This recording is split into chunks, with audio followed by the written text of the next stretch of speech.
ہاں تو مجاز کا آپ شعر غزل کا سنا رہے تھے مجھے. یہ اپنی وفا کا عالم ہے، یہ اپنی وفا کا عالم ہے. اب ان کی جفا کو کیا کہیے، ہاں ہاں ہاں. یہ اپنی وفا کا عالم ہے، اب ان کی جفا جفا کو کو کیا کیا کہیے. کہیے، ایک نشتر زہر آگی ہاں. رکھ کر نزدیک رگیجاں بھول گئے. واہ واہ واہ، کیا بات ہے. سب کے سب کا تو مداوع کر ڈالا، ہاں. اپنا ہی مداوع کر نہ کر سکے، نہ سکے جی. ہاں. سب کے تو غریباں سی ڈالے، اپنا ہی غریباں سین بھولے. بھول گئے. اب یہ غزل ہے بھائی، بہت اچھا ہے صاحب، غزل ہے یہ غزل ہے، مگر اس کا لیکن مزاج. ہاں لیکن مجاز سے پہلے کی نسل یہ غزل نہیں کہہ سکتی تھی. بے شک. تو یعنی یہاں رویہ بدل گیا. رویہ بدلا، بے ساختہ یعنی اس کا مزاج جو نئے زمانے کی پیداوار ہے یا نئے دور کا مزاج اس کے شعر کے نبض میں دھڑ رہا ہے. ٹھیک ہے. تو یہ کوئی اس سے پہلے کہہ سکتا تھا کہ کیا ہوا میں نے اگر ہاتھ بڑھانا چاہا، ہاں. آپ نے خود بھی تو دامن نہ بچانا چاہا. واہ واہ واہ. ہاں نہیں، یہ تو رویہ ہی اس نسل کا ہے یہ اس جو. نسل ہاں کا ہے، یہی کہہ سکتے تھے. اور یہی رویہ ابھی تک چل رہا ہے، اس کا سلسلہ.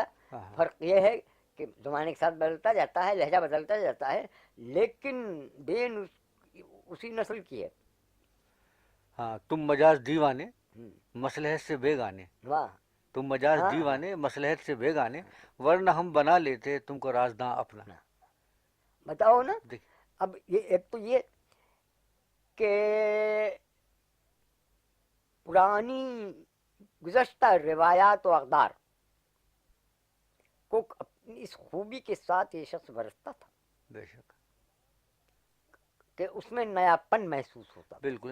روایت تو اس سے پوری زبان کے ساتھ اس نے زیادتی نہیں کی. نہیں کی، روایت سے پوری طور سے وابستہ ہے، یہ لیکن رویہ اس میں اپنا. بات کسی حد تک مجھے فیض میں ملتی ہے، ہاں سمجھے، وابستہ ان لیکن کیا. وہ کہیں کہیں اس میں لیپسز ہاں ان کیا نہیں ہے. اس کے معنی ہے. ہاں بالکل ٹھیک ہے. اچھا مجھے صاحب یہ بتائیے کہ یہ نون میم راشد جن کا انتقال حال ہی میں ہوا ہے، ان کی شاعری تو آپ نے خوب پڑھی، بھائی خصوصاً محاورہ کا مجموعہ. دیکھیے نا، محاورہ تو بات کچھ تھی، نیرنگ کے خیال میں اور دوسرے رسائل میں ان کی نظمیں پہلے نکلتی تھیں، تو میں نے میرا جی کی بھی نکلتی تھی، اور اس وقت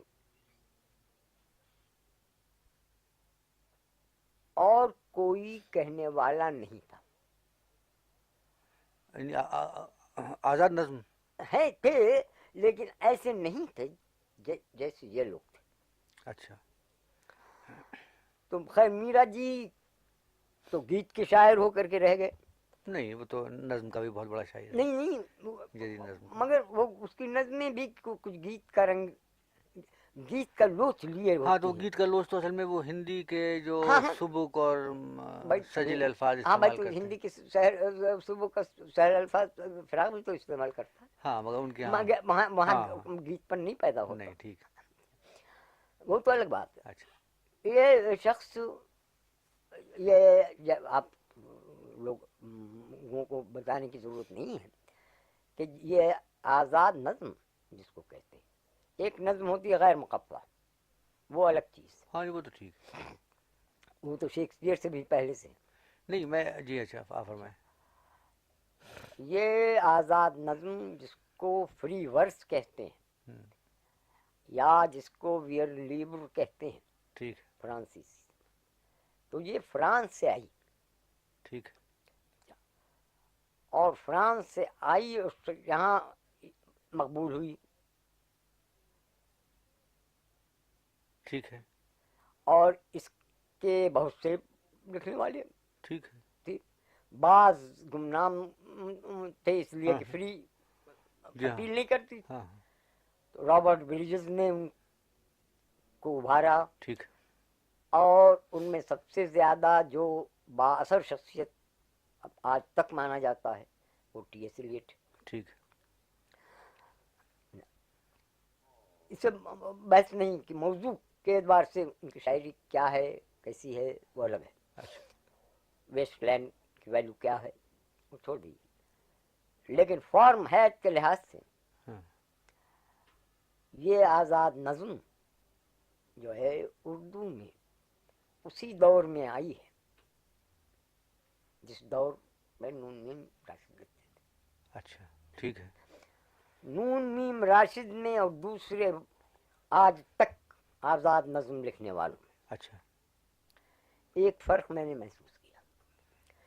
پہلی بات تو یہ کہ اس کے وہاں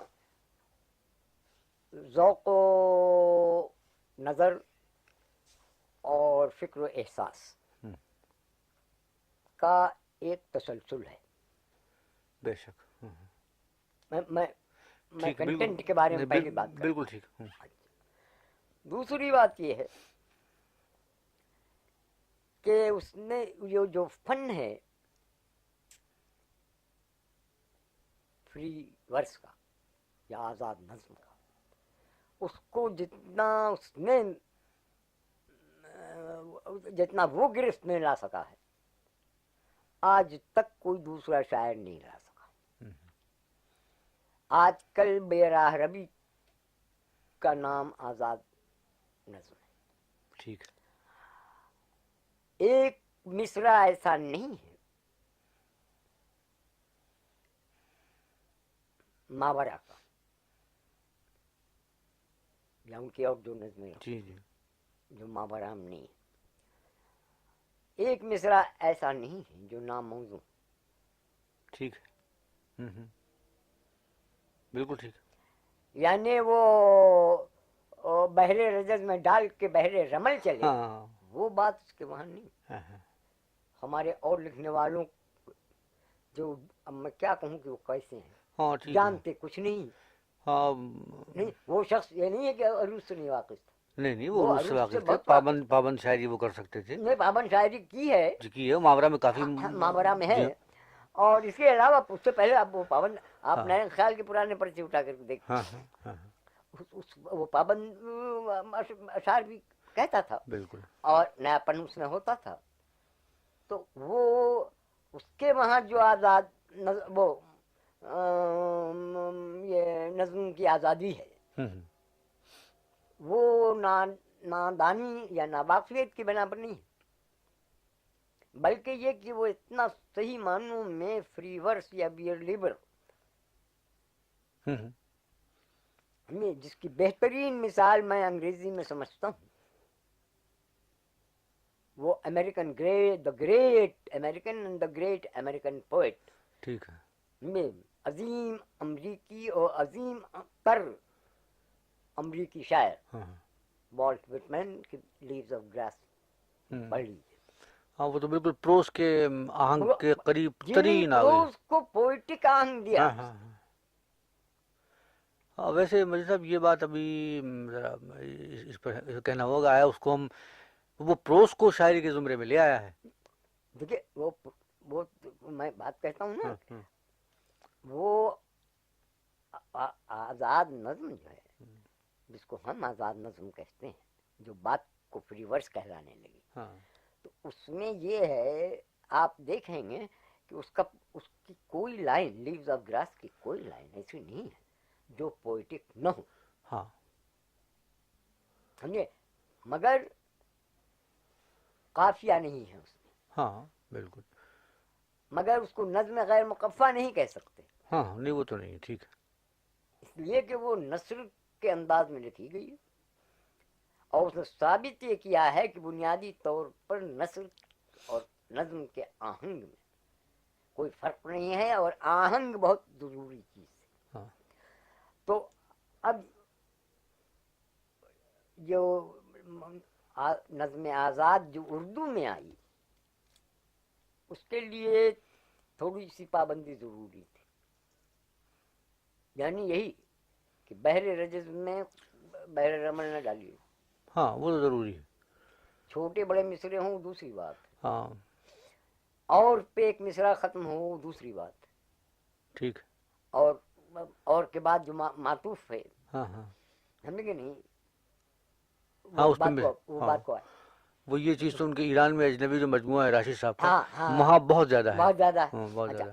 اور یہ اردو میں اور وہاں ایران میں کم و بیش ایک ہی دور ہوا ہے جی اس اس کے فروغ کا. ٹھیک. تو نون میم راشد جو ہے بہت ایک لفظ ہے واقف کارانہ. ہاں واقف کارانہ. دوسری بات یہ ہے کہ فکری کنٹینٹ سے اس کی شاعری جو ہے نون میم راشد کی وہ خالی نہیں. یہ اور بات ہے کہ اس میں یہ اسی کے ساتھ ساتھ اسی زمانے کے دوسری تحریک سے کافی نہ صرف متاثر ہوئے بلکہ بہک جانے کی حد تک متاثر ہوئے. وہ ہے فرائیڈین موومنٹ، لاشعور والے. تو نتیجہ یہ رہا کہ ماورا میں آپ دیکھیں گے کہ فکر و احساس سے بھرپور ہوتے ہوئے اس میں ایک یکسانیت آپ کو محسوس ہوگی. ٹھیک ہے. یقیناً وہ ایک مزاج ان کو اس میں مزاج کی یکسانیت ہے. ٹھیک. یکسانیت. جی ہاں. اور لاشعور سے بے انتہا متاثر ہے. ٹھیک. اور لاشعور فرائڈ کے وہاں جو ہے وہ صرف لیبیڈو کا نام تھا. ہاں ٹھیک. لیبیڈو یعنی وہ جنسی محرکات جو کسی نہ کسی رکاوٹ کی وجہ سے چاہے وہ سوشل ہوں، اجتماعی ہوں، سماجی ہوں یا فیملی ہاں وہ باپ دوسری ماں کوئی باپ کے ڈر سے وہ راستہ اپنا اختیار کر لیتے وہ دب جاتے ہیں تو وہ ٹیڑھا راستہ اختیار کرتے ہیں.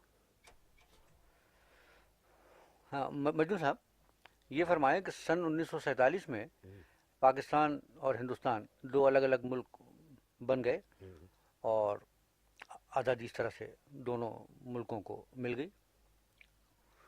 47 سے 58 تک آپ گورکھپور میں رہے.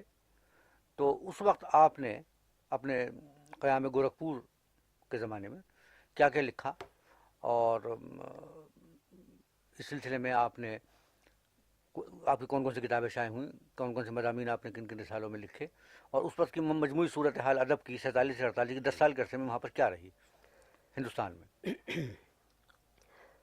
کچھ دنوں تک تو ایک انتشار سا تھا اور کتابیں و مضامین شائع ہو رہے تھے. رسالے بھی روز نئے نکلتے تھے. اردو اخبارات کی تعداد میں بھی کمی نہیں ہوئی تھی. اچھا. بلکہ کچھ نئے اخبارات نکلنے لگے تھے. اس کے باوجود ایک انتشاری کیفیت جو انسیکیورٹی، جی عدم اعتماد، فیوچر کے متعلق، مستقبل کے متعلق عدم اعتماد کا نتیجہ ہوتی ہے یعنی مسلمانوں کے اندر مسلمانوں کے اندر. اور پھر وہ بھی سوچ رہے تھے غیر مسلم بھی کہ ہم کو کون سا ٹرن لینا چاہیے، کون سا موڑ لینا چاہیے، کس طرح سے اپنے کو آرگنائز کرنا چاہیے. اور مسلمان یہ سوچ رہا تھا کہ اس کو اپنے کو فٹ کرنے کے لیے کیا کرنا چاہیے، یا جو اسٹیٹ ہے اس کو کیا کرنا چاہیے. تو یہ ایک طرح کا انتشاری دور تھا. یہ کتنے عرصے رہا؟ یہ میرا خیال یہ ہے کہ 47 سے لے کر کے اور 50 تک رہا. اچھا. کم و بیش 3 سال. یعنی کیا آپ کے خیال میں یہ جو بے اعتمادی یا بے یقینی یا عدم اعتمادی جو خصوصاً مسلمانوں کے ذہنوں میں تھی آپ دیکھیے نا وہ اس کے بعد دور ہو گئی؟ وہ سیٹل کچھ کوائٹنڈ ہو گئی. یعنی یہ کہ دو طرفہ کچھ اڈیپٹیشن، مطابقت اچھا ہاں پیدا کرنے کی کوشش کی گئی. لیکن اس میں یہ جو مہاسبھا اور جن سنگھ کا تھا اچھا یہ روپ بدل کر کے کانگریس میں گھس رہا تھا. اچھا. اور اس کے ہاتھ میں پاور آتا تھا، کسی کو منسٹری ملتی تھی،